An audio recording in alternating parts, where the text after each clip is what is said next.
Durante a minha atuação junto à Assembleia Nacional Constituinte, entre outros debates de que participei ativamente, tive a satisfação de dar contribuição importante às discussões em torno das compensações financeiras, também conhecidas como royalties. Minha preocupação naquele momento foi com a inclusão da exploração dos recursos hídricos na lista de itens a serem objeto de royalties. Ao fim dos debates sobre o assunto, prevaleceu o bom senso e, com grata satisfação, eu e os demais parlamentares constituintes aprovamos a inclusão dos recursos hídricos no parágrafo 1º do artigo 20 da nossa Carta Magna. Desse modo, o texto constitucional assegura aos estados e municípios e a órgãos da União a participação no resultado da exploração do petróleo ou gás natural, de recursos hídricos para fins de geração de energia elétrica e de outros recursos minerais no respectivo território, plataforma continental, mar territorial ou na zona econômica exclusiva. Após a promulgação da Constituição, a questão dos royalties, dos recursos hídricos, foi regulamentada por meio de Lei 7.990, de 28 de dezembro de 1989, que, por sua vez, sofreu algumas alterações ao longo do tempo. Não tratarei de minúcias, apenas quero ressaltar que o quadro atual, no que interessa para o momento, é o seguinte: os royalties pela utilização dos recursos hídricos atualmente são de 6,75% sobre o valor da energia produzida, a serem pagos pelos concessionários de serviços de energia elétrica. Esses recursos são distribuídos da seguinte forma: 0,75% constitui pagamento pelo uso de recursos hídricos e são receitas da Agência Nacional de Águas, ANA, para aplicação na implementação do Sistema Nacional de Gerenciamento de Recursos Hídricos. Dos 6% restantes, 45% são pagos aos municípios atingidos pelas barragens, 45% aos estados onde se localizam as represas e os 10% restantes à União, dos quais são divididos entre o Ministério do Meio Ambiente, 3%, Ministério de Minas e Energia, 3%, Fundo Nacional de Desenvolvimento Científico e Tecnológico, 4%, administrado pelo Ministério de Ciência e Tecnologia. É importante salientar, senhores senadores, que os números mencionados acima costumam se tornar confusos. Portanto, a bem do entendimento de todos que me ouvem, quero repetir explicando melhor. Os concessionários dos serviços de energia elétrica pagam 6% em royalties aos municípios, estados e União. Desse valor, 45% vão para os estados, 45% para os municípios e 10% para a União. Creio que isso sintetiza adequadamente a situação. Agora, falando em termos de valores monetários, senhor presidente, em 2012, foram pagos cerca de 2 bilhões e 200 milhões de reais a título de compensação financeira pela utilização de recursos hídricos. O estado de Mato Grosso do Sul, meu estado, por exemplo, foi contemplado com 31,8 milhões de reais no mesmo período. Conforme estabelecido na legislação, esse dinheiro é aplicado em programas de saúde, educação e segurança e não pode ser usado para abater dívidas, a não ser que o credor seja a União. Uma matemática bem simples vai nos mostrar que esses cerca de 32 milhões de reais divididos pela população de Mato Grosso do Sul, que é de aproximadamente 2,5 milhões de pessoas, dará um pouco menos de R$ 13 por habitante. Eu não ousaria dizer que R$ 13 não significam nada. O povo trabalhador e sofrido do meu estado e do nosso querido país sabe valorizar cada centavo que recebe. E mesmo sendo uma pequena quantia, sabemos que pode fazer diferença na mesa de uma família com poucos recursos.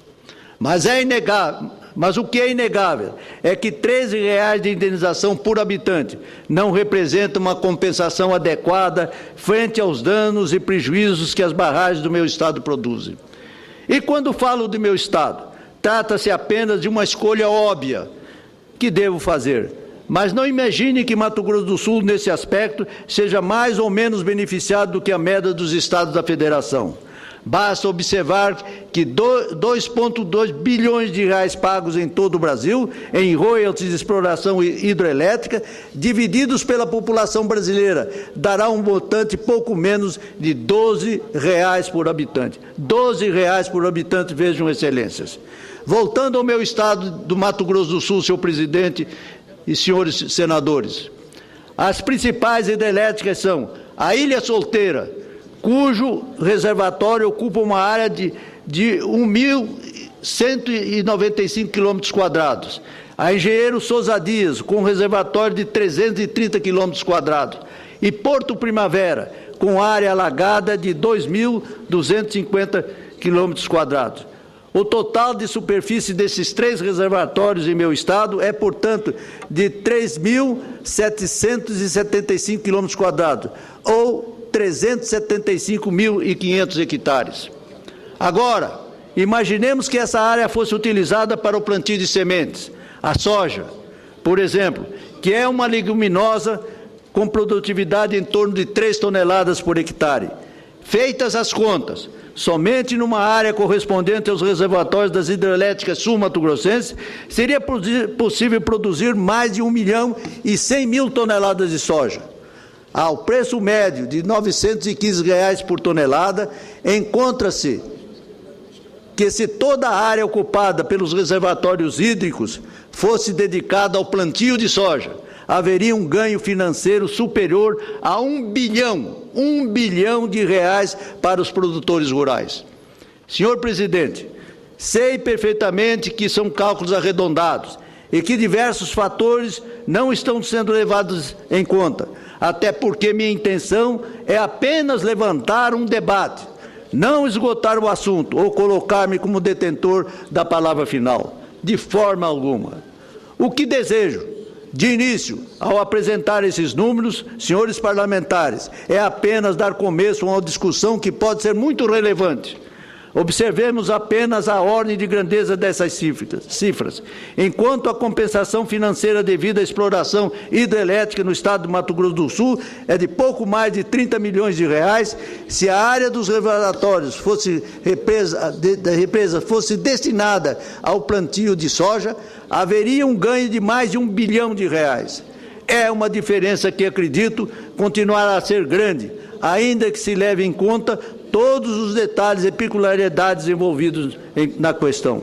Senhor presidente, senhoras e senhores senadores, eu gostaria de aproveitar esse momento em que o parlamento de todo o Brasil, discute a questão dos royalties do petróleo para ampliar esse debate. É óbvio que o petróleo tem toda uma importância destacada, até porque se criou uma expectativa muito grande após a descoberta dessa substância nas camadas do pré-sal. Mas também é inegável que os recursos hídricos, e em especial a energia hidrelétrica, que se produz a partir deles, têm uma relevância notável. Por esse motivo, senhoras e senhores senadores, não podemos perder esse momento de revisão de critérios e valores referentes à indenização por exploração de recursos naturais. Ao contrário, devemos ampliá-lo, de modo a discutirmos o assunto de maneira completa, eliminando injustiças que estão embutidas, mascaradas ou esquecidas há tanto tempo. Eu gostaria, sinceramente, de incluir nesse debate a ideia da revisão de valores pagos a título de royalties pela exploração das hidrelétricas. Sou favorável, igualmente, a que também debatamos outros tipos de royalties, como o caso da mineração. É uma oportunidade que não devemos perder e que, se bem aproveitada, poderá trazer mais justiça frente aos danos que a exploração de recursos naturais causa às localidades onde é desenvolvida, como é o caso de Mato Grosso do Sul. Senhores senadores, senhor presidente, é um acicate à inteligência de vossas excelências, com todo o meu respeito. É o assunto, senhor presidente, que eu considero de alta relevância e que pediria a vossas excelências, repito, que meditassem sobre ele e não pense só no petróleo, pense nas suas reservas hidrelétricas, que podem dar muita substância à economia do Brasil, mas não pode se esquecer também da nossa agricultura, que traz hoje recursos para, inclusive, a nossa balança de pagamentos. Muito obrigado a Vossas Excelências.